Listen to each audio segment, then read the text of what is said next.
All right, so before Andy closes the doors, because we'll probably just have 2 or 3 more stragglers, I got a couple questions for you, just a show of hands. How many of you are dealers selling trailers? Almost all of you. Okay.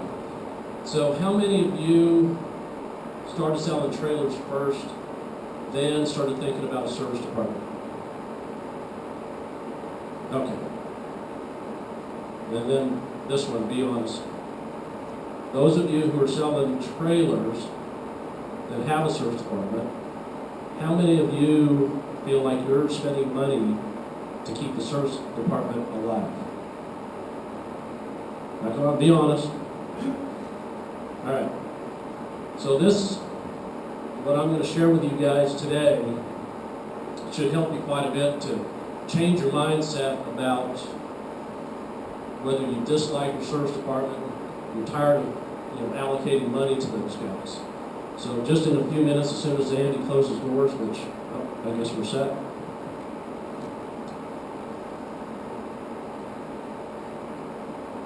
Okay. I'm Mark Podine. I'm the founder and owner of Action RV. Also the owner of Mark Podine Consulting. I've been in the business pretty much all my life.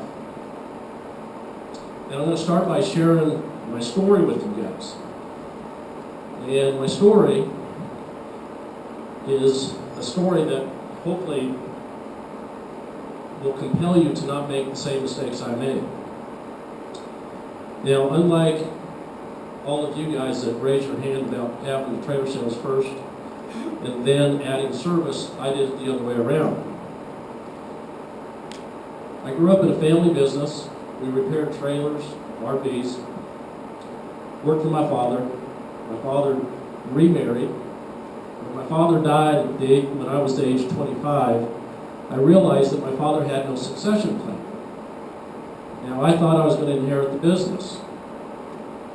His wife had other thoughts. She sold off the business, sold off the assets. I went and bought a mobile truck, loaded my tools, and started going to campgrounds. You gotta love that 80s satin jacket, right? They were popular then. So I went around, serviced RVs, grew the business. And what was interesting is that we did a lot of interiors on horse trailers. So people would come to us, we'd outfit the horse trailers, and we thought, well, this is kind of a fun business. And about that time, Featherlight came to us in 1989 and said, well, why don't you just sell horse trailers, do the package, and then you get the whole deal? And we thought, well, that made sense. So our service department is what really supported our sales, which then we grew into a larger dealership. By 2001, we were doing annual revenues of close to $7 million, which then put us in a pretty high bracket. So all of a sudden, about that time, we realized selling trailers was a lot of fun.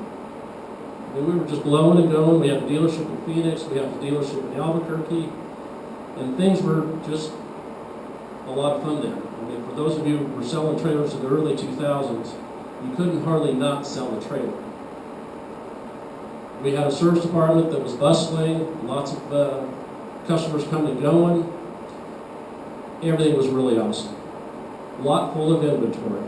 As we ended up going from horse trailers, cargo utility, motorsport, we just filled up the lot, and the floor plan company would just keep sending us trailers, right? Nice sales offices for our staff, shop full of trailers, plenty of work to do.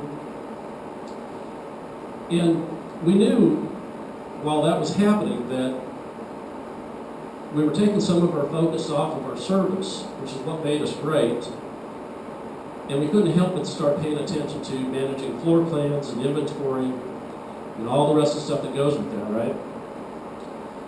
So we started looking at our numbers, and any of you that have been to Spader, member of 20 group, this is one of the things we're taught as a 20 group member. By the way, I was the founding chairman of the Spader 20 group for the trailer industry.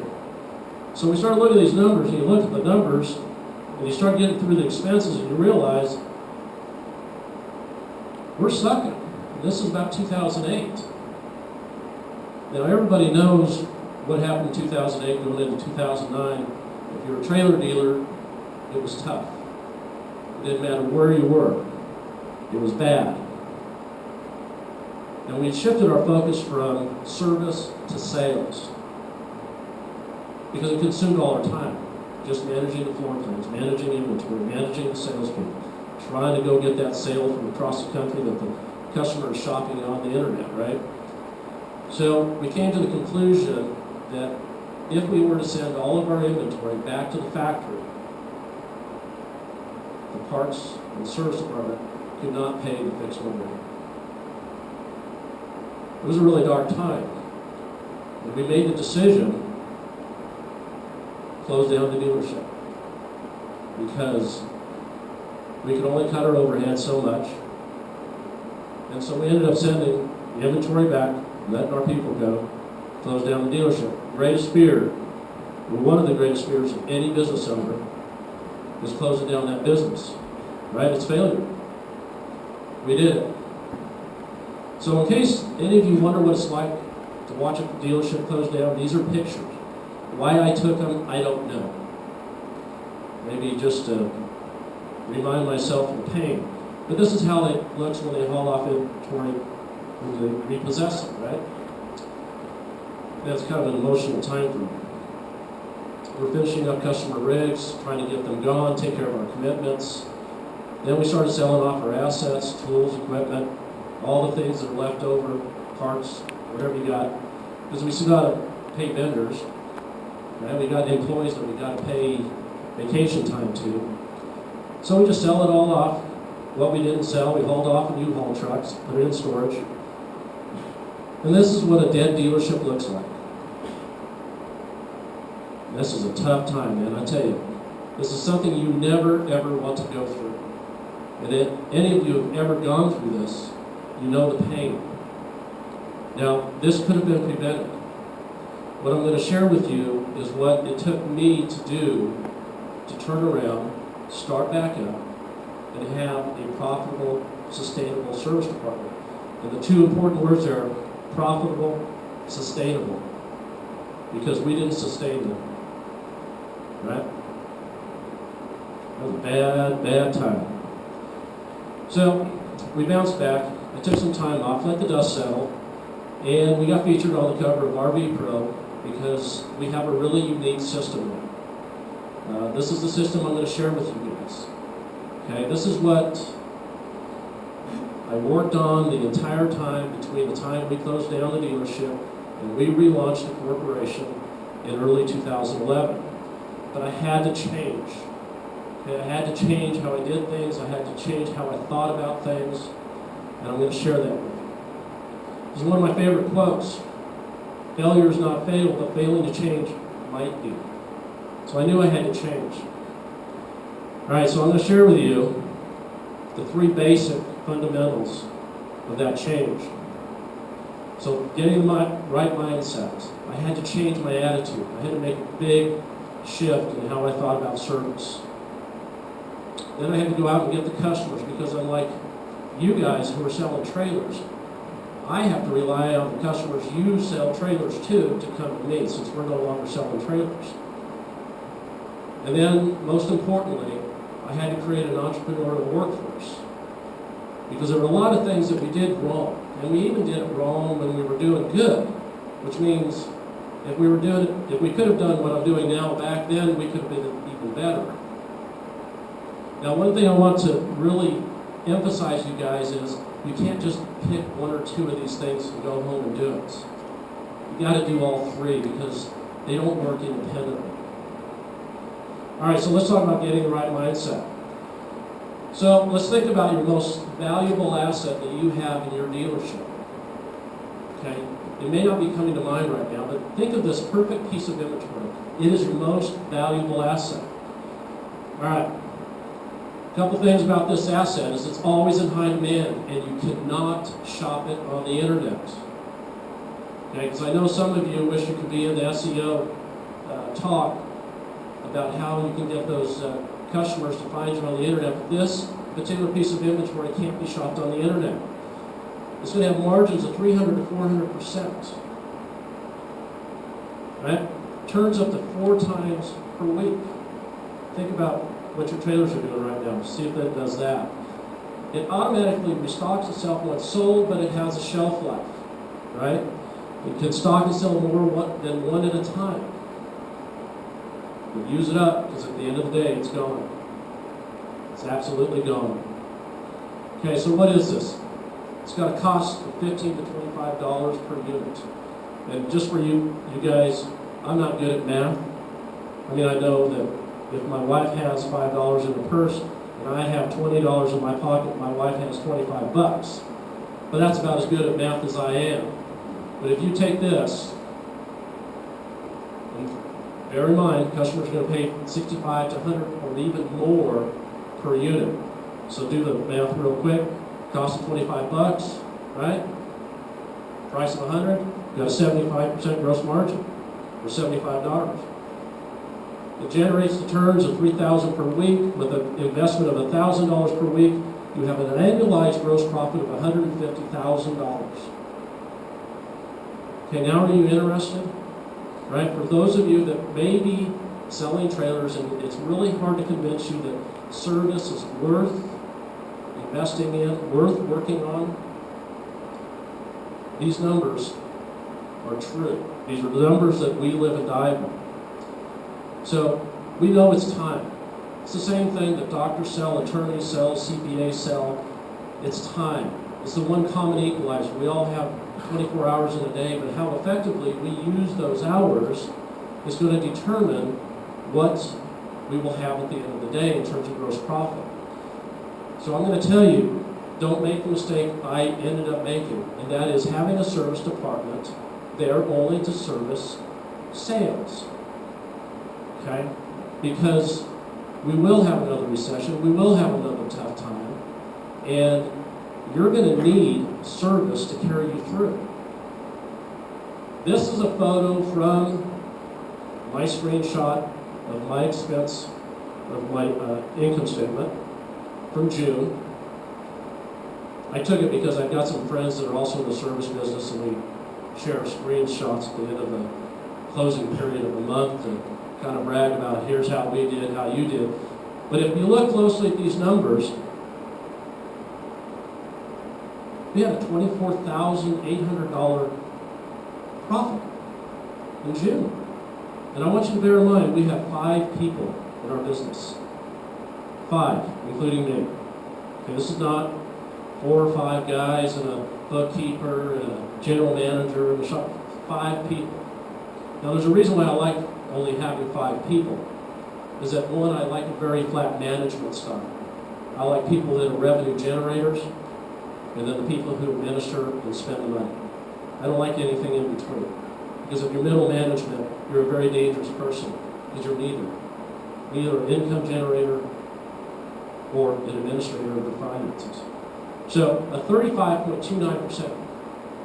Now I'm sharing this with you because this is a real income statement shot from June.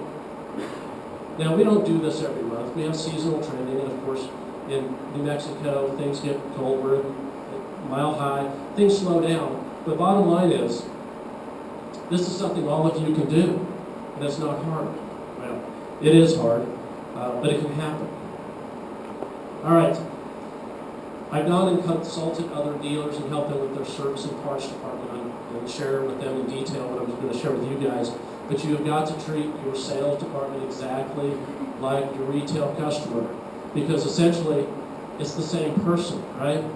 The customer comes in, buys a trailer, service department puts on a hay rack and a ladder, does something else. The sales person is not the customer. The guy driving out the driveway with the trailer is a customer, so you need to treat them the same. And you need to charge the sales department the same you would charge a retail customer. And I'm going to explain why. All right, so we're going to talk about building the customer acquisition process. And this is the things that we do. I'm not saying that you need to go do all these things, but they all work. All right, so you need to differentiate yourself from the customer. Determine what is it that makes you and your service department different from everybody else that's trying to get that same customer. Now, some of you who are selling trailers have an instant advantage over guys like me that don't have trailer sales customers to service after the warranty runs out and perform the routine maintenance. But if you really understand who your customer is, that will give you a tremendous advantage over your competition, because most people are bad listeners. Most people are just waiting for a gap in the conversation to say something. They're not really listening. For us, it was really simple. Now in Albuquerque, we have half a dozen large dealerships. Now I'm talking about RV dealerships. We have a Camping World, and we have a La Mesa. And God, I tell you what, when Camping World moved in, we thought it was going to kill us all. Kind of like Amazon was going to put everybody out of business. But it didn't. But for us, we knew that what made us different is all we had to do was keep our promises. If the guy said, I need my trailer on Friday because I have my family vacation, it was going to be done on Friday. What we found out is that customers were complaining that dealerships were keeping their units for 6, 7 weeks, months, right?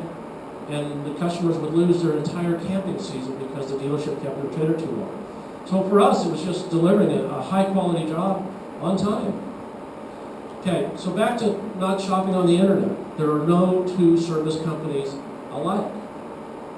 Now, you guys may be selling a brand new trailer that is a XYZ model, and the customer can shop it from coast to coast. And I empathize with you because I got caught in that trap also.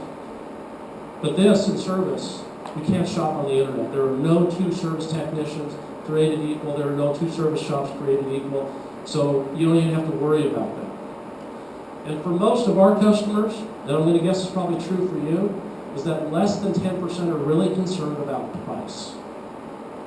And I'm going to tell you right now, when a customer calls Action RV, and the first question out of their mouth is, what is your labor rate? We're not going to be a good fit. Because we're $119 an hour. If they're looking for a bargain and they're going to be loyal to price and not loyal to quality service or all the other things that we do, we're not a good fit. They just need to go find somebody else. Fleet customers, for all you guys selling dump trailers and open utility trailers, and you have fleet customers, they may start out telling you that they're price sensitive because, well, that's their job, protect their company. But the truth is, they're more time sensitive, because when that unit is tied up in the shop, it's not generating revenue for that fleet customer. So don't let them convince you that it's all about price.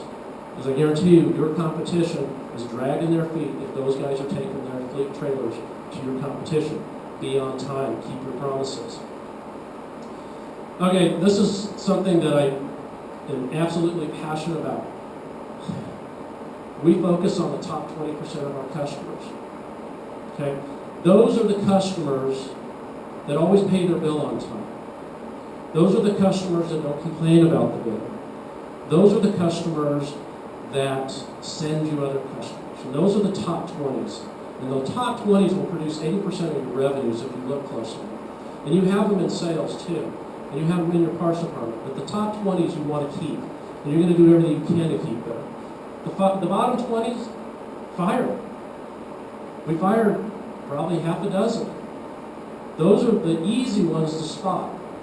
And you guys that are service riders, service managers, those are the ones that drive in the driveway, drive past your customer parking, drive around to the back of the shop, and go in and grab hold of one of your techs and say, hey, I need you to take a look at this. Okay, they're doing it because they don't want to have a ticket written up. They don't want to pay for the service. They want free advice, or they may even get a free repair. Okay, those guys need to go away. The other ones that are easy to spot are the ones that come in and they're shopping you against the other competitors to have a wheel bearing packed up. As much as you would love to have that customer, his revenue, if he's shopping you, trying to save 20 or 30 bucks on a bearing pack, let him go. Move on, because that person's going to be trouble again and again and again. The 60%, you need to start converting them into top 20s. Because your top 20s are going to go away with attrition. I mean, for some of us in the RV repair business, our top 20s just die. They just get old and die. or they get out of the lifestyle.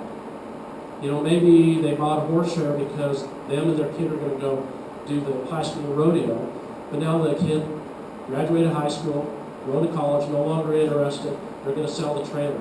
That top 20 is going to go away for that reason also. So you got to be working on filling the pipeline of top 20s with your middle 60%. But you got to really keenly focus on which ones those are and which ones you need to cut loose. I was at an Inc. conference, Inc. magazine conference in June in Los Angeles. It was sponsored by Inc. magazine and CNBC. And I had the opportunity to sit and eat dinner with the guest speakers. Bert Jacobs of Life is Good was one of the guys I got to speak with. Another one was Julia Hartz. And Julia Hartz owns a company called Eventbrite. And she used the term customers with irrational loyalty. And I really latched on to that. And customers with irrational loyalty are the customers that come to you regardless of price. They just love the work you do, and you take care of them, and you keep your promises, right? They are the ones that are sending other customers to you because it makes them look good. They're the ones that look for reasons to come spend money with you, right? Because you know it. Harley Davidson, I mean, those guys are king of creating irrational customers, right? I mean, there are people that will spend mountains of money just to add another accessory to their motorcycle.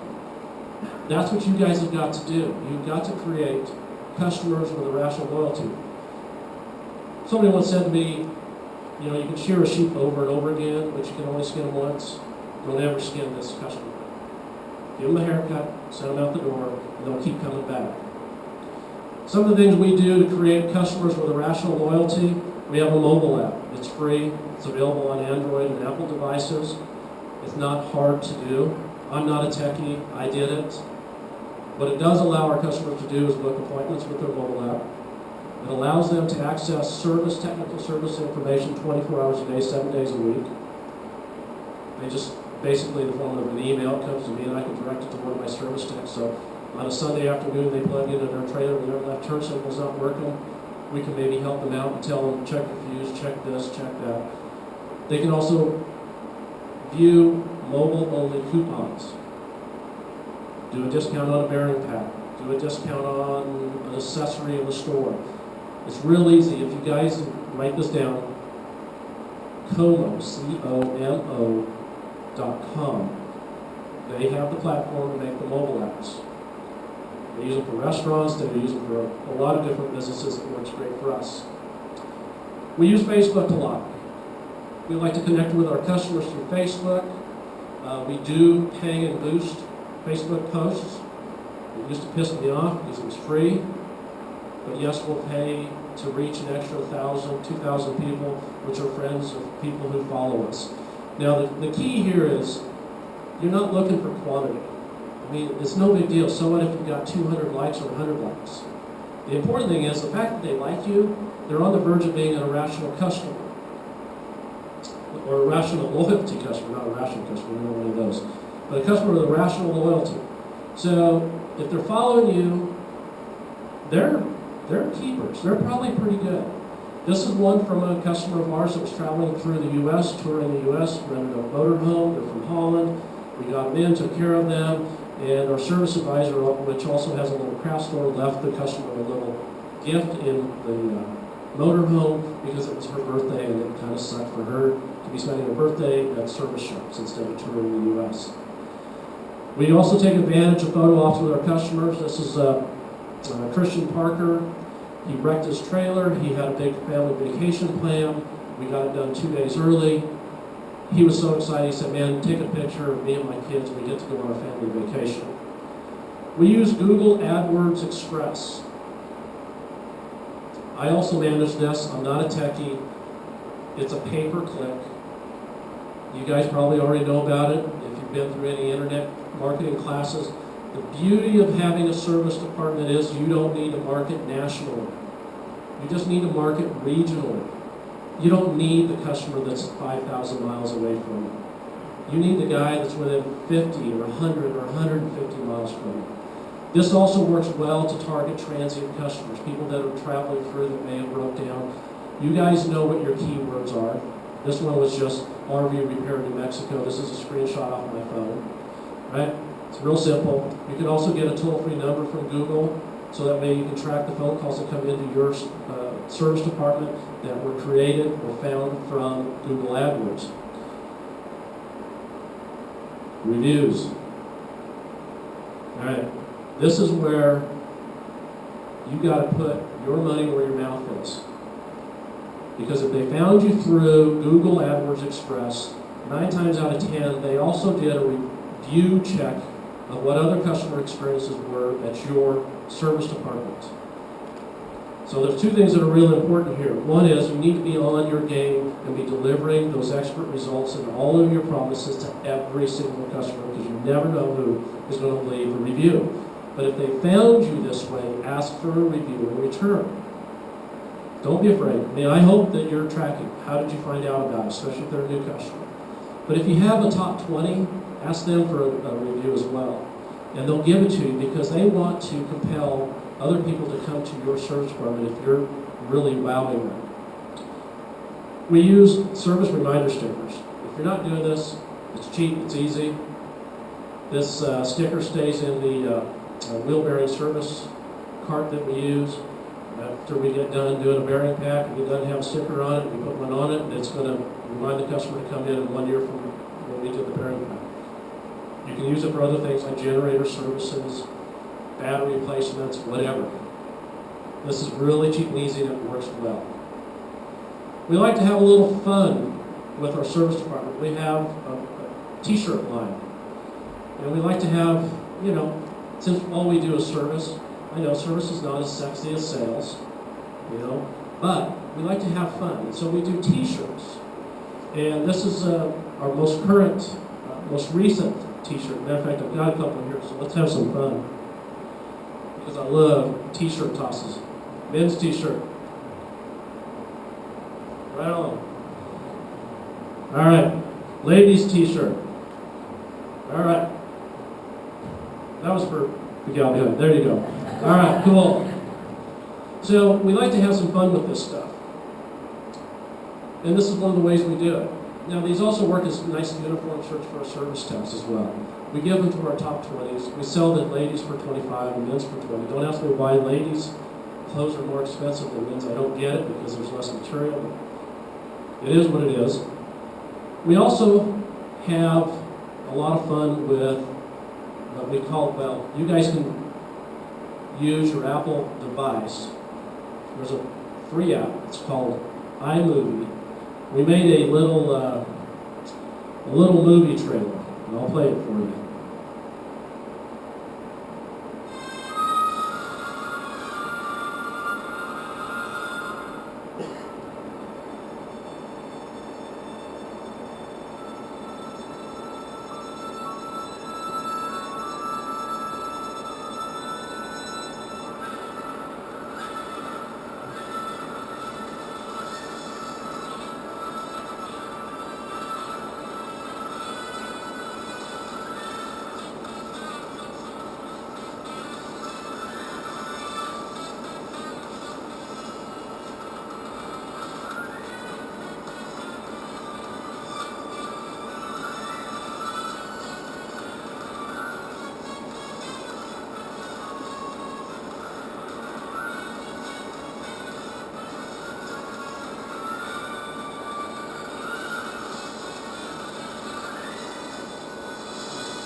All right, so we like to have fun. I mean, keep it light, have a good time. Our customers get to connect with us that way. And that's so it's something that we stay actively doing.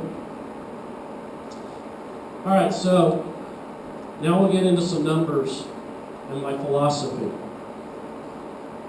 This is where I usually end up getting a little resistance from some, and it's okay.